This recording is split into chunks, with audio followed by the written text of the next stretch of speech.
함께 보실 하나님 말씀은 욥기 19장입니다. 욥기 19장 1절에서 12절까지의 말씀. 구약 성경 778페이지 전으로 있습니다. 욥기 19장 1절에서 12절까지의 말씀을 드라마 바이블로 봉독하겠습니다.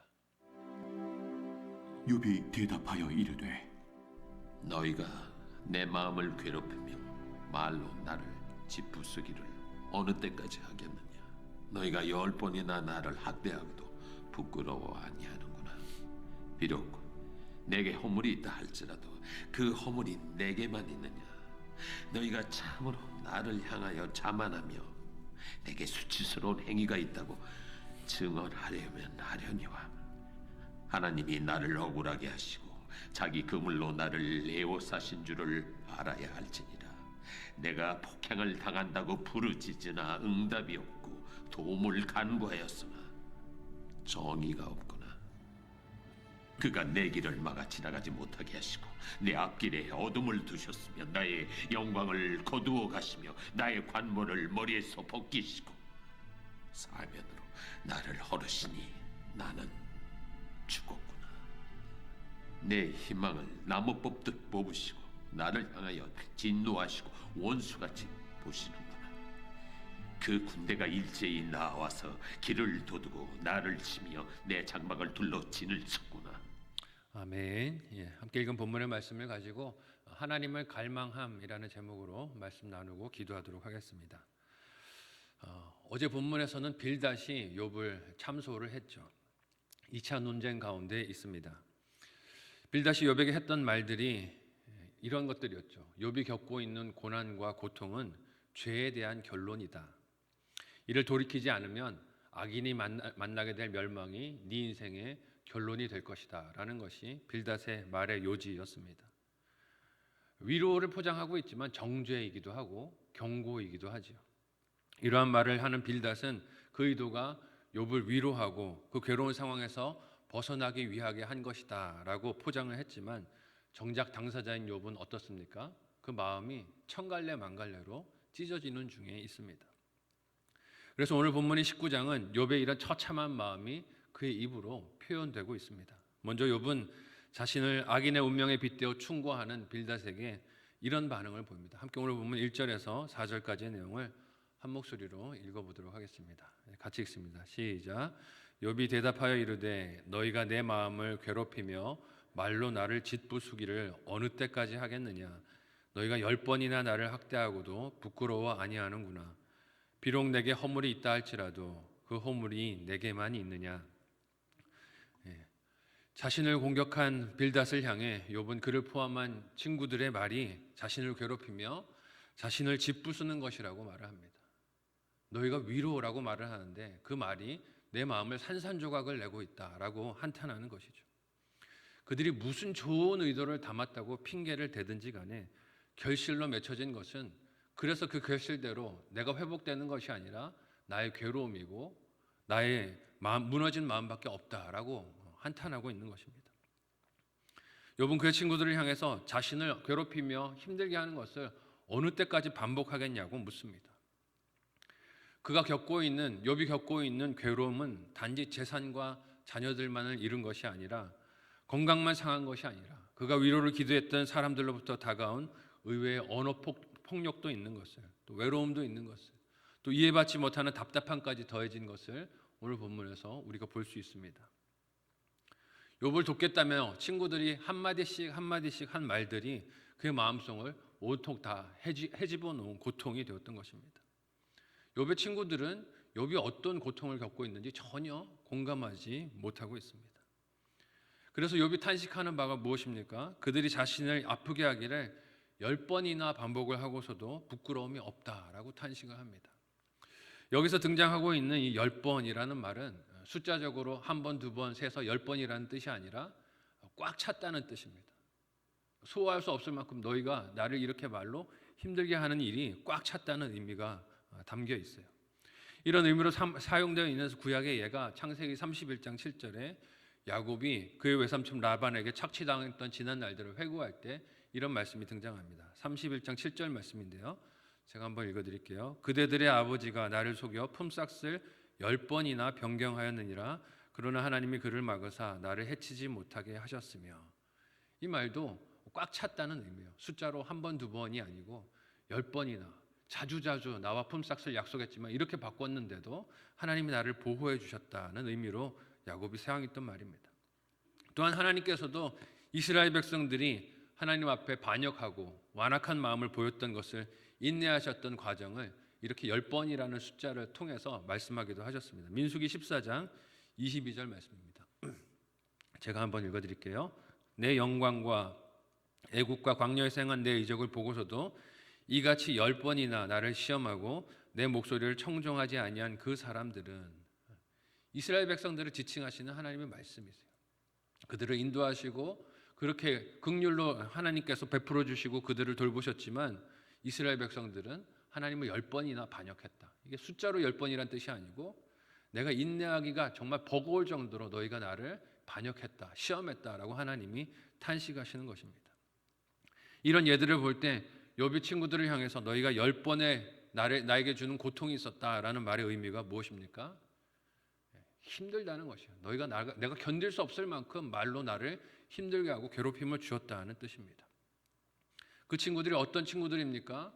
욥이 형통했을 때는 곁에서 함께 그 풍성함을 나누던 친구들입니다. 그런 친구들이 고난을 만난 자신에게 이처럼 가혹하고 매정한 말들을 쏟아놓는 현실이 욥은 참 참담하고 견디기 어려웠을 것입니다. 그들이 사용했던 논리와 말들 가운데 틀린 것은 없었어요. 인과응보의 논리로 보면 다 맞는 말들 같았습니다. 하지만 욥에게는 합당한 말들이 아니었죠. 친구들은 욥에 대한 충분한 이해 없이 그 말들을 논쟁에서 이기기 위해, 욥을 굴복시키기 위해, 욥이 내가 죄인이다라는 말을 그 입에서 끌어내기 위해 수없이 내뱉고 있는 중에 있었습니다. 이에 대해서 욥이 분개하고 있는 것이죠. 자신에게 만일 허물이 있어서 회개해야 할 부분이 있더라도 이것은 하나님과 나와의 관계이지 너희가 하나님처럼 되어서 나를 그렇게 추궁할 일은 아니라고 탄식하는 것입니다. 그럼에도 지금 욥의 친구들은 마치 자신들이 하나님이 된 것처럼 욥 앞에서 욥의 허물을 들추기 위해서, 잘못을 들추어서 드러내기 위해서 혈안이 되어 있는 것 같습니다. 무슨 이유겠습니까? 욥의 허물과 잘못이 드러나면 사람이 그런 착각을 하잖아요. 남의 잘못을 드러내면 내가 상대적으로 좀 나아 보이는 착각을 하는 것이죠. 욥이 이런 허물을 겪고 이런 죄가 있다는 것이 드러나면 상대적으로 자신들이 우월해 보이는 반사 이익을 생각하기에 욥의 친구들이 이렇게 위로를 가장해서 욥을 괴롭히고 있는 것입니다. 이런 위로와 사랑을 가면으로 씌운 사람의 교묘함과 음흉함은 은밀하게 우리를 넘어뜨리려는 시험인 것을 저와 여러분도 잊지 마시기를 바랍니다. 우리가 남의 험담을 좋아하는 이유가 무엇입니까? 그 험담을 하면 괜히 내가 좀 높아지는 것 같은 착각을 하기 때문에 그렇습니다. 그렇지 않습니다.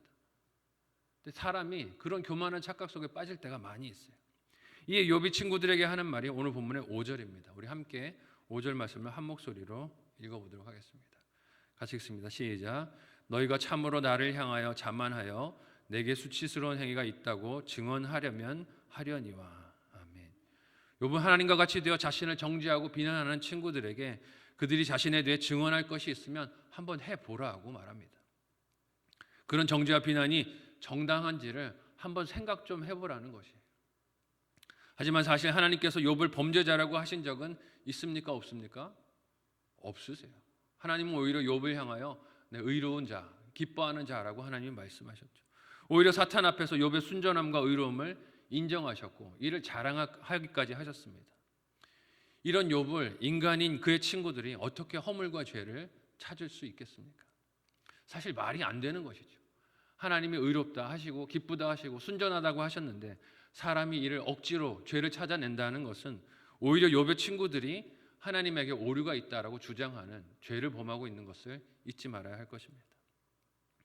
그러나 아직 하나님께서 그들 앞에 이를 드러내지 않으셨기 때문에 욥의 친구들은 자신들이 하는 말이 옳다라고 믿고 있어요. 확신 가운데 서서 욥을 비난하고 참수하고 있습니다. 자신들의 말이 가지고 있는 오류와 모순을 알지 못하고 있는 것이죠. 옳은 말이라고 여기니 그렇게 쏟아내니 자신감이 충만하고 의기양양한 것입니다. 이에 욥은 하나님을 향해서 오늘 본문에서 어떤 말로 탄식하며 자신의 괴로움을 토로합니까? 함께 오늘 보면 마지막 6절에서 12절까지의 내용을 좀 길지만 우리가 참목 소리로 읽어보도록 하겠습니다. 같이 읽습니다. 시작. 하나님이 나를 억울하게 하시고 자기 그물로 나를 애워싸신 줄을 알아야 할지니라. 내가 폭행을 당한다고 부르짖으나 응답이 없고 도움을 간구하였으나 정의가 없구나. 그가 내 길을 막아 지나가지 못하게 하시고 내 앞길에 어둠을 두셨으며 나의 영광을 거두어 가시며 나의 관모를 머리에서 벗기시고 사면으로 나를 헐으시니 나는 죽었구나. 내 희망을 나무 뽑듯 뽑으시고 나를 향하여 진노하시고 원수같이 보시는구나. 그 군대가 일제히 나와서 길을 도두고 나를 치며 내 장막을 둘러 진을 쳤구나. 아멘. 자신을 말로 치던 빌닷과 친구들을 향해 말하던 욥은 다시 그의 시선을 하나님을 향하여 듭니다. 자신이 겪는 이 괴로움을 돌보시며 벗어나게 하실 분이 하나님밖에 없기 때문에 하나님을 향하여 시선을 돌려요. 그런데 이 하나님이 욥에게 어떤 분이 되셨다라고 오늘 본문에서 탄식하고 있습니까? 자신을 억울하게 하시고 하나님의 그물로 욥을 애워싸서 그렇게 괴롭게 하시는 일을 하나님이 하고 계시다라고 탄식합니다. 그만큼 욥이 친구들로 인해서 지금 괴로움을 겪고 있다라고 힘겨워하는 것입니다. 그런데 그 상황 속에서 욥이 정말 괴로운 것은 친구들의 참소라기보다 하나님의 침묵하심입니다. 하나님이 이 상황에 아무 말씀도 하지 않는 것이 욥에게는 더 큰 괴로움인 것이죠. 1장에서 욥은 모든 것을 잃었던 상황에서도 하나님을 찬양하고 예배하는 삶을 살았던 인물입니다. 그러나 친구들과의 논쟁 가운데서 지쳐가던 욥에게는 그렇게 예배하며 찬양했던 하나님이 희미해 보이는 어려움이 닥쳐온 것입니다. 하나님이 그래도 나를 사랑하고 붙든다라고 믿었는데 이렇게 길어지는 논쟁 가운데 친구들이 10번이나 나를 힘들게 하는 이 상황 가운데 침묵하고 계시는 하나님이 참 받아들이기 힘든 고통인 것입니다. 그렇게 희미하게 보이게 된 과정이 무엇입니까? 7절에서 욥이 말하듯이 하나님께 자신이 폭행당한다라고 부르짖었지만 하나님은 응답을 하지 않으셨다는 것이에요. 도와주시기를 구했지만 도움을 얻지 못했다는 것입니다. 이런 침묵과 기다림의 시간 속에 있어 보신 분들은 공감하실 것입니다. 어쩌면 이 새벽에 나와서 기도하는 분들은 하나님의 이런 침묵을 겪고 계신 분들이 아닐까 하는 생각이 들어요. 하나님께 부르짖어도 응답이 없는 하루하루를 보낼 때, 그런 괴로움이 있을 때, 아무리 하나님께 부르짖고 도움을 구해도 하나님이 응답하시지 않는 것만 같을 때 우리는 욥과 같이 탄식하고 괴로워할 수 있습니다. 8절 이하에서 욥은 그 하나님께서 자신의 모든 것을 다 빼앗으셨습니다 라고 한탄하고 있어요. 길도 막으셨고 가려고 했던 앞길을 어두움을 주셨고 영광의 관모도 다 벗기셨으며 전 방향으로 자신을 헐어버리셨습니다 라고 말하고 있습니다. 변호인이 되어주실 줄 알았던 하나님이셨는데 오히려 나에게는 원수가 되셨고 적군이 되셨으니 저는 너무 당황스럽고 괴롭습니다 라고 외치고 있는 것입니다.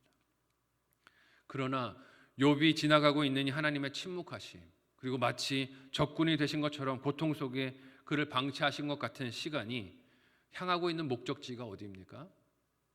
욥이 귀로만 알던 하나님을 눈으로 보게 되는 곳을 향해 나아가고 있습니다. 믿으시기를 바랍니다. 귀로만 보고 들었던 하나님을 눈으로 보는 자리를 향해 나아가고 있어요. 욥이 하나님을 향해 가지고 있었던 왜곡된 신학적인 지식들, 인과응보의 논리로 하나님을 바라보고 두려워 벌벌 떨었던 그 모습들이, 그 오해들이 벗겨지는 시간을 향해 나아가는 중에 있습니다. 욥은 이 괴로움 중에 하나님에 대한 생각과 시각이 점점 더 깊어져 가는 중에 있습니다. 이 침묵의 시간이, 또한 그 속에서 부르짖는 시간이 힘들지만 이것도 하나님이 들으시는 과정이 되시는 줄 믿으시기를 바랍니다. 기도의 응답 세 가지가 무엇입니까? 그래와 아니와 기다려가 있습니다. 기다려도 기도의 응답 중에 하나라는 것이죠. 들으시는 과정 중에 하나가 하나님의 이 침묵하심입니다. 이 들으시는 하나님께 믿음으로 늘 간구하고 기도할 수 있는 저와 여러분 모두가 되시기를 사랑하는 예수님의 이름으로 간절히 소원하고 축복합니다. 아멘.